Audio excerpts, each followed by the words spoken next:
Alrighty, yo, what is going on, everybody? It's your boy, Mr. DDG94, back with another reaction video. Today we're going to react to the strange Rugrats spinoff that kind of worked.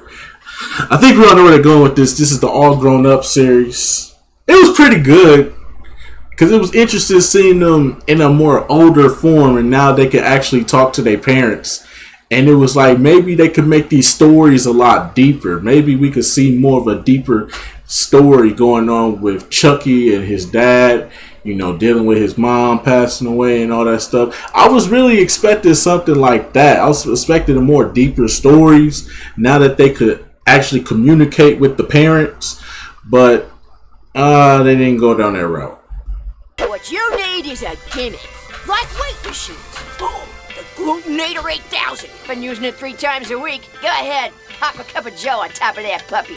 It won't spill a drop. Thanks.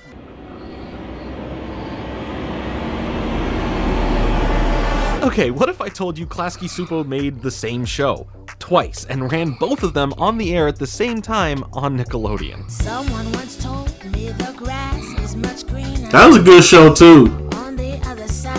They just didn't tell me the other side was basically the same side. So I'm talking about the Rugrats spin-off series All Grown Up. It was Nickelodeon's answer to, hey, how do we keep the Rugrats growing, as season 9 of the Rugrats was literally being stretched out for years and given some random TV specials in later years. It was just something I can never really shake off about the spin-off. It literally was a mirror to the same format as Klasky Supo's other already running show, As Told by Ginger. But I'll get into that in just a few moments here. First, my good buddy Nerdstalgic has a few things he would like to tell you about how the series initially came to be.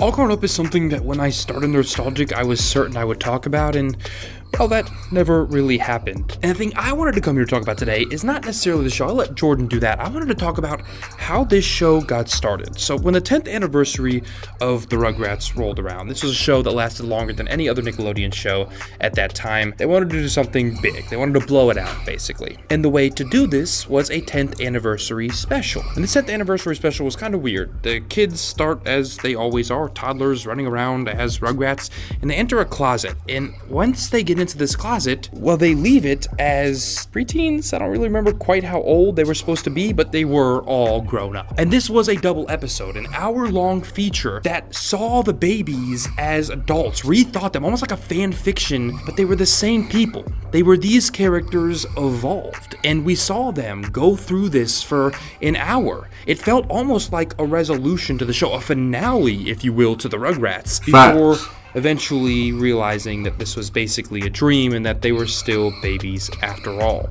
But the episode itself was incredible. It was so good. It was so up-paced. It was so well curated and crafted that it received almost unanimous praise from fans and people watching the network. And so Nickelodeon didn't really have a choice but to create a spin-off. This was what's called a backdoor pilot. A backdoor pilot is an episode of a sitcom or show that's still an episode of that sitcom or show. It fits nicely in with the rest of the series as, say, season 4, episode 7, but it's also a test for a spin-off. A pilot for a spin-off, to see if this show resonates with fans and if it deserves its own series. In this case, it got it. And Jordan, well, I'll let you talk about what happened next. Right, so the backdoor pilot sparked interest with fans. Usually in cartoons, we don't see many characters ever age unless it's in a significant event, a movie, or an actual reason to do so. This was a unique way to give fans a peek into what could be, and people wanted it. We wanted to see an older Tommy Pickles, an older Chucky Finster, a Phil and Lil, Kimmy, Dill, Susie, Angelica, you name them. Let's see how their lives progress. So after the success of the 10th anniversary special in 2001, 2 years later we finally see the results of said success, with the new series All Grown Up. And you can tell they really did grow up, because the original backdoor pilot was called All Grown Up, and now it's All Grown Up, and yeah, with an exclamation mark. Also, probably one of the best Nickelodeon theme song intros of all time. At least the top 5. That is a verifiable fact.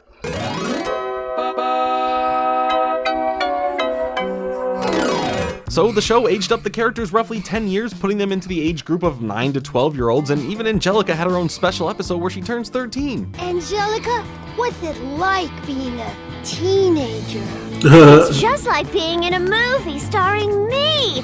Angelica! But going back to my point about this being a very similar show to As Told by Ginger, this show dealt with a lot of the same stories, these slice-of-life issues that kids these ages would deal with for the most part, rather than the fantastical adventurism of Rugrats proper, which is completely fine and honestly refreshing to see because it adds to the show's title. They were growing up. They weren't babies and little kids anymore. They were going through their adolescence, discovering who they were, what they want to be, dealing with more emotions and just all-around everyday issues. And As Told by Ginger basically did the same thing, just with more of a middle school focus, some more serious topics, a more serious tone overall, compared to All Grown Up, which we'll have to cover that show at another time. Now, I don't fully want to say that the original wonderment of the Rugrats, the adventures, the whole Baby's gotta do what a baby's gotta do isn't still there and prominent within the show. In fact, there are still plenty of episodes that still lend to that feeling, but more of the adventures you'd see a 10-year-old come up with, and it really works well with lending themselves to the life lessons being taught sometimes. The characters themselves translated well from the characteristics from the Rugrats to All Grown Up. Tommy and Dill still have their differences and even clash a lot in the series, but still have that brotherly love for each other. And Chucky has this big brother overprotective complex towards Kimmy regarding her wanting to find her own voice and over the guys she's interested in. FYI, I'm helping him with the project tonight. You can't! Okay, Kimmy. There was something I really gotta tell you. Drop it! This discussion is finito. Hello, darkness, my old friend. Phil and Lil specifically have to deal with not being the same type of person anymore, understanding that while they are twins, that they can have their own identities but still care about each other at the end of the day. Angelica and Susie are dead set on figuring out their future careers and passions, with Susie wanting to get into the music industry and Angelica still kind of figuring things out. She's a great blogger, she still sings, there's a lot of stuff that she wants to explore. Both being smart and talented in their own rights in the show, working towards what they want to do, which is obviously a great message to portray. And they never shied away from showing the problems and obstacles from this. In fact, in one episode, Susie completely gets duped into thinking that she was going to have a chance at becoming a star, but in the end was tricked and left with nothing to show for it, which this was a very real and raw thing to show, especially for showing this as a preteen dealing with these issues in real world circumstances. I should have gone with you. I should have checked this woman out. I promise I'll pay you back all the money. The money?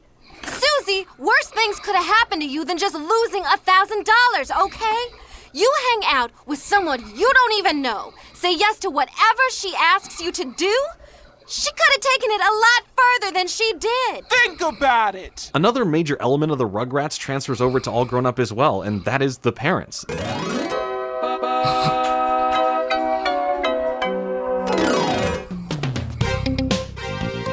What do you think?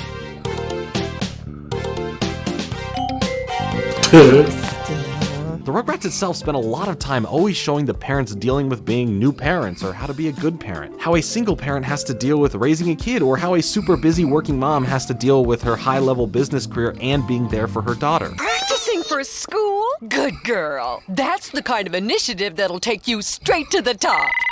Charlotte here. All that and more is shown here in All Grown Up, as the parents have to raise their kids as they are on the cusp of being teenagers. On top of that, dealing with their own issues and jobs, like Chaz Finster owning and operating the Java Lava, and all of the financial stress that comes with that. Well, I've crunched and recrunched the numbers, Betty, and technically speaking, unless we bring in more customers, we're toast. I was actually really impressed by the themes this show was tackling while still somewhat maintaining what made the Rugrats the Rugrats. No, this is all my fault. If I had given birth to her a day later, none of this would have happened.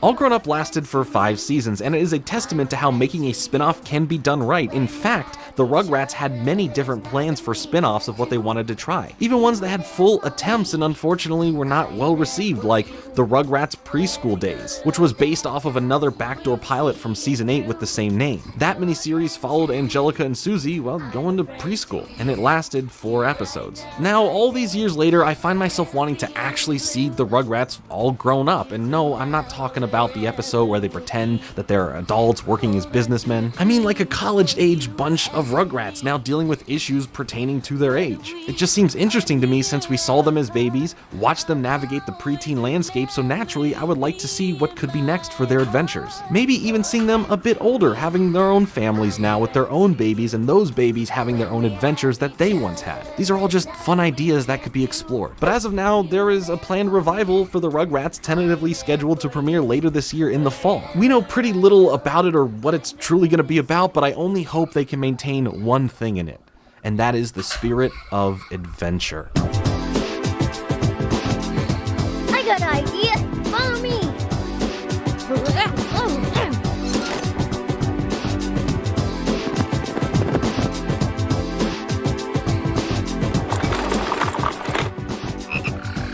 You're a friend to me, I'm a friend to you. When we have each other, there's hey, a star of the family.